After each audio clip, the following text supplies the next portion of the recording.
தூத்துக்குடியில் சால்ட் எப்படி வந்து தயாரிக்கிறாங்க அப்படின்றத நம்ம இந்த வீடியோவில் ஒரு ஷார்ட் டூராக பண்ண போகிறோம். இந்த மாதிரி நிறைய இடங்கள்ல இருந்து தண்ணி வந்து எடுத்துகிட்டு வந்து ஃபஸ்ட்டு இதை மாதிரி தேக்கி வைப்பாங்க.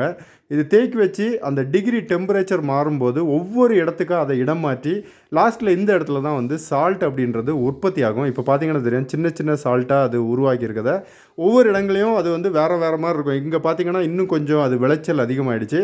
ஒரு விவசாயம் நம்மடி எப்படி பண்ணோமோ அதை மாதிரி தான் இங்கே பார்த்தீங்கன்னா அது விளைச்சல் நிறைய ஆகி அதை எடுத்து சைடில் வச்சுருக்காங்க.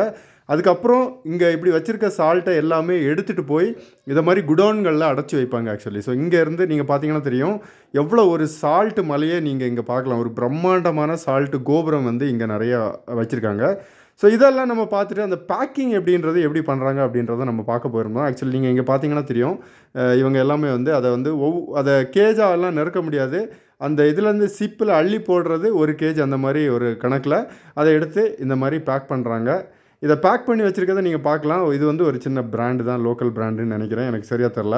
ஸோ இந்த இடத்துல இருந்து அது வந்து அதுக்கு அடுத்தது தண்ணி இடத்துக்கு போகுது. ஸோ நீங்கள் பார்த்தீங்கன்னா தெரியும், சின்ன மலையாக குமிஞ்சிருக்க சால்ட்டை டக்குன்னு அந்த லேடி வந்து எவ்வளோ சூப்பராக ஃபாஸ்ட்டாக பண்ணுறாங்கன்ட்டு. இந்த வேலைகளுக்கு அதிகமான பெண்கள் தான் வந்து பயன்படுத்துகிறாங்க. தூத்துக்குடியில் அவங்களுக்கு ஒரு பெரிய வாழ்வாதாரம் அப்படின்னு சொல்லலாம். இவர் வந்து எவ்வளோ ஃபாஸ்ட்டாக அதை தைக்கிறாரு பாருங்கள்.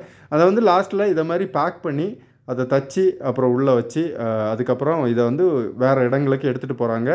வேறு மாநிலங்களுக்கு, மாவட்டங்களுக்கு, வேறு நாடுகளுக்கு கூட எடுத்துகிட்டு போகிறாங்க. அதனால தான் தூத்துக்குடி துறைமுகத்துலேருந்து அதிகமாக இந்த சால்ட்டெல்லாம் எடுத்துகிட்டு இன்னும் மலேசியா, சிங்கப்பூர் இந்த இடங்களுக்கெல்லாம் போகிறது. இந்த இடத்துல வந்து சால்ட்டை வந்து பவுட்ரு பண்ணிகிட்ருக்காங்க.